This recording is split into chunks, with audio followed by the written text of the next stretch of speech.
At my age, without any significant position of authority, someone as inept as me wasn't deemed necessary within our company. The president made this abundantly clear, presenting me with a termination letter and offering a severance package. Packing my belongings swiftly, I silently acknowledged the president's tirade. Arguing back would have been futile. Understood, I calmly stated as I left the office. To an outsider, I might have seemed defeated, a loser at the mercy of the president's whims. However, I had already discerned her vulnerabilities. My name is Caroline, 48 years old. Most women my age are married with grown children, some even becoming grandmothers. Yet, I remain single.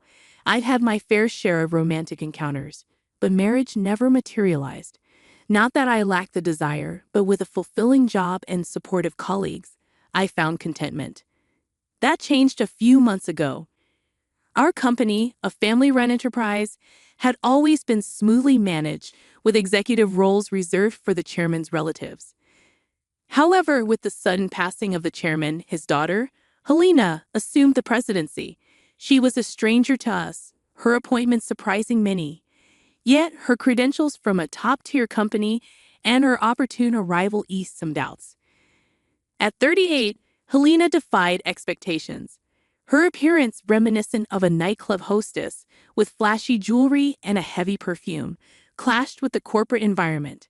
Her speech at the inauguration lacked substance, leaving me uneasy. Nonetheless, I focused on my work, trying to dismiss the lingering doubts. However, Helena's unexpected visit to our department shattered the calm. Singling out a colleague, Cecil, she invited him to lunch, leaving everyone stunned. Cecil, petrified, and the rest of us bewildered, couldn't comprehend the president's intentions. Yet, there she was, surprising us all with her unorthodox approach. I find that quite endearing, Helena continued, her hand already on Cecil's arm, ready to whisk him away. Cecil interjected politely, "Please wait. I appreciate the offer, but I have urgent work to finish this morning. Could we possibly wait until break time?" It was barely past 10 o'clock a.m., too early to abandon work for a lunch outing. "Is your work really that urgent? If so, someone else can handle it. Lunch with the president is far more valuable to you. I'll teach you what to prioritize," she insisted, pushing Cecil along despite his reluctance. By the time they returned, it was past 2 o'clock p.m. Cecil, 38, divorced a few years back and now single, was admired for his refined looks, growing more handsome with age. Many female colleagues harbored secret crushes on him, rejoicing at his divorce as it meant he was back on the market. While Helena's fondness for Cecil might be understandable, her behavior was unbecoming of a president. It was a revealing day, highlighting Helena's true character. To make up for the morning's disruption, Cecil ended up working late, a consequence of Helena's actions that benefited no one. "Cecil, I reserved a wonderful French restaurant for us today, the one with the chef I mentioned before. We better hurry or we'll be late."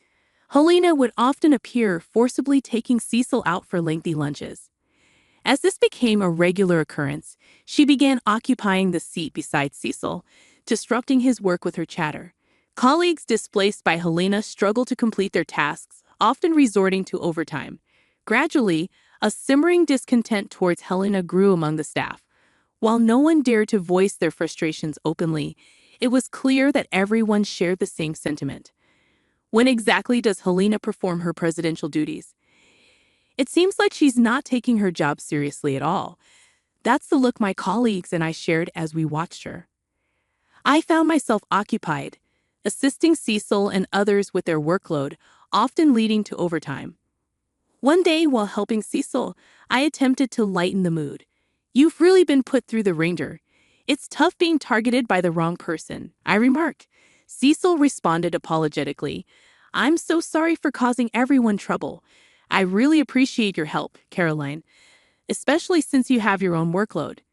"It's not something you need to apologize for," I reassure him. "It's all because of that out-of-touch president. Honestly, what was the chairman thinking, making Helena president? But keep that between us," I joked, sticking out my tongue, eliciting a weak smile from Cecil. It had been a while since I'd seen him smile. In fact, I realized that smiles had become rare in our department lately. How long would these days continue? The mere thought weighed heavily on my mind. Determined to break this cycle, I decided to consult someone about it: Carl, the chairman, and Helena's father. When I first joined the company, Carl was the executive vice president, and we occasionally chatted. Now, as chairman, our interactions had ceased, but I boldly went to see him and frankly discussed Helena's problematic behavior. Knowing it might be impertinent, I hoped he would understand the employee's struggles. However, Carl's response was dismissive. "I'm not here to listen to such complaints. You are to follow President Helena's lead, work for the company, and earn your salary. That's all. It's simple," he declared before sending me away. It was then I realized that Carl, who had appointed Helena as president, was just another fool. Disappointed and furious, I felt a surge of anger. The next day, Helena came again to invite Cecil to lunch, but our department was bustling with a crucial project deadline. Amidst the tense atmosphere, Helena's presence only fueled irritation, and some of my colleagues couldn't hide their annoyance. "I'm sorry," she said, perhaps sensing the tension she had caused. "I really can't leave my work today. Could you perhaps dine alone?" Cecil tried to decline politely. However, Helena insisted, "It's fine, someone else will cover for you. Hey, you there, take over Cecil's work." Unbelievably, Helena approached me and said that both Cecil and I were swamped with work and no one in the department had the capacity to take on additional tasks. "I'm sorry, but that's not possible," I firmly replied. Helena widened her eyes in disbelief. "What did you just say?" she asked, her tone sharp. Despite momentarily faltering under Helena's stern gaze, I knew I had to speak up. "I said it's not possible. Cecil's tasks today are critical, and I also have a pile of my own work to complete. Taking on Cecil's responsibilities is simply out of the question. Every time you pull Cecil away, our department's progress stalls, affecting the company's performance significantly. As president, you must be aware of this. We're even getting complaints about poor responsiveness from clients, and we're losing credibility. If this continues, we'll be overtaken by our competitors." I continued, letting out my frustrations. There was no turning back now. "Do you even know who you're talking to? You know what happens when you speak against the president, right?" Helena's voice, so different from the sweet tone she used with Cecil, was filled with intimidation. "I'm speaking out of concern for the company. We're all striving to improve performance. I can't comply with actions that will hinder our success. We need Cecil at his desk right now," I asserted, carefully choosing my words, remembering she was still the president. "Is that all you have to say? I'm shocked to find such a lowly employee among us." Helena sneered, snatching my employee badge to read my name. "Caroline, huh? It figures you'd say such vulgar things. You're going to regret what you did today," she threatened before turning sweetly to Cecil. "Cecil, let's try again tomorrow. I'll book an Italian place." "My mood's been spoiled by this silly little scene," Helena declared with a fluttering wave as she left the department. Applause erupted around me. Colleagues praised me, saying how refreshing and cool I had been. But I didn't feel relieved. Helena's words weighed on me. I knew this wouldn't end without repercussions. "Caroline, are you okay?" Cecil asked, placing a comforting hand on my shoulder, looking at me with concern. "Are you okay, Caroline? I know you spoke for all of us, but now you're in the president's sights. I'm on your side, though. If anything happens, I'll be here to protect you." His strong reassurance slightly lightened my heart. I was grateful for such a supportive colleague. Though Helena's retaliation might start as soon as tomorrow, with these colleagues by my side, I felt ready to face it. However, Helena's actions were more straightforward than I expected. She showed up in our department the very next day to announce, "You, at your age, with no significant position, not proficient at work, just getting older and more on site. How dare you talk back to me? Someone who has remained a mere employee all these years is not needed in this company. Frankly, you're an eyesore. You're fired as of today. Pack your things and leave." I was astounded by the abrupt and harsh dismissal. "Fired?" I echoed in disbelief.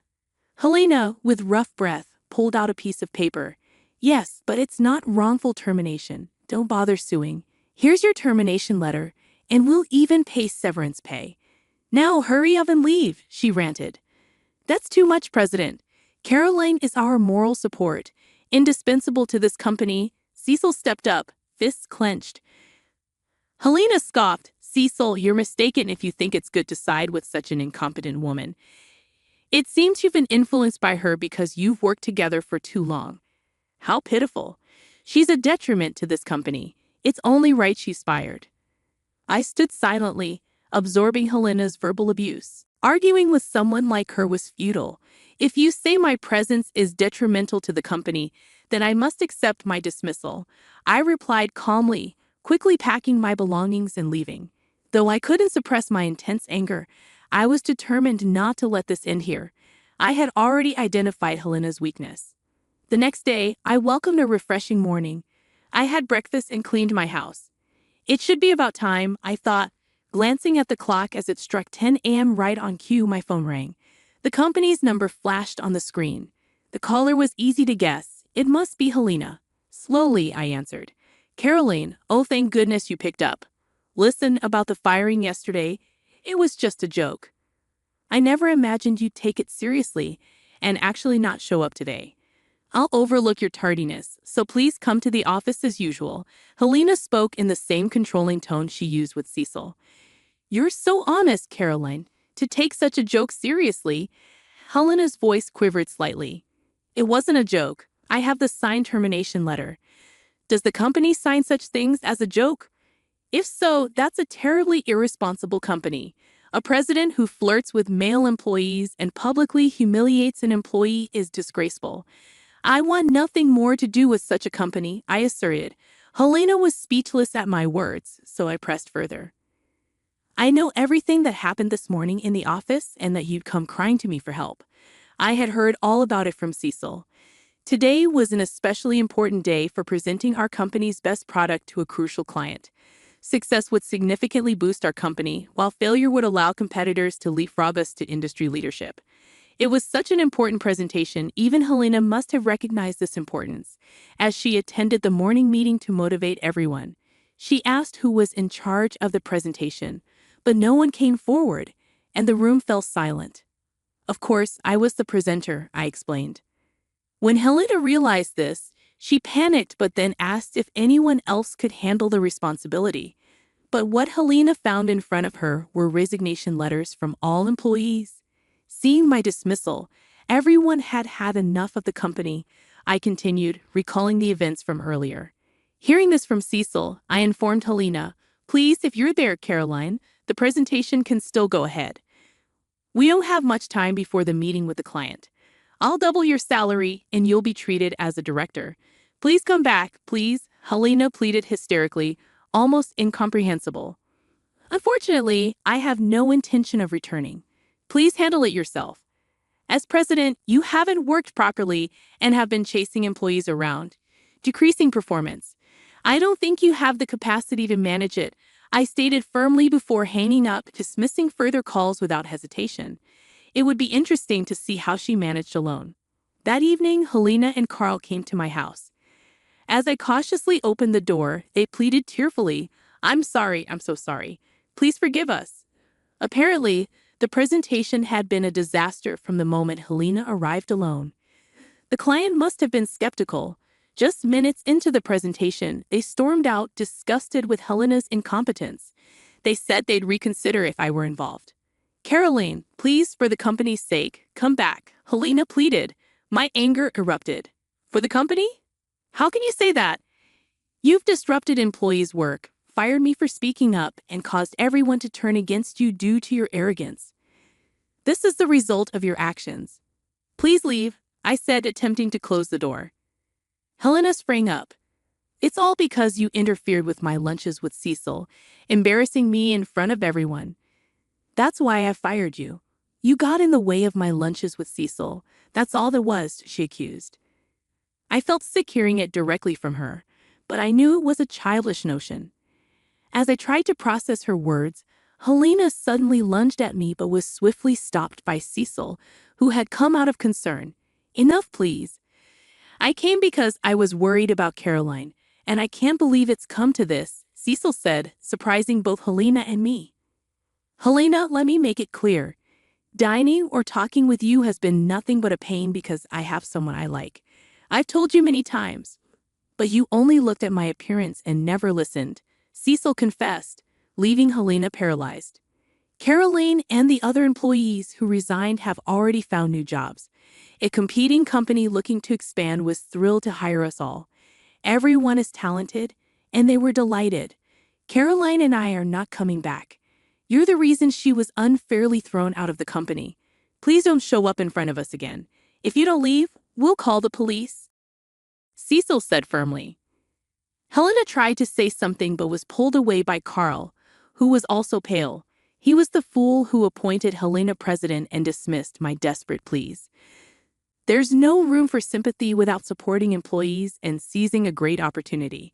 The company's reputation plummeted, leading to bankruptcy. I am sorry to the wonderful predecessor, but once the predecessor was gone, it was only a matter of time before it came to this. Helena and Carl disappeared, buried under immense debt, living lives I don't even want to imagine. Meanwhile, Cecil and I began dating. The confession that I was the person he cared for came as a sweet surprise after years of working together. Our relationship evolved from trusted colleagues to partners.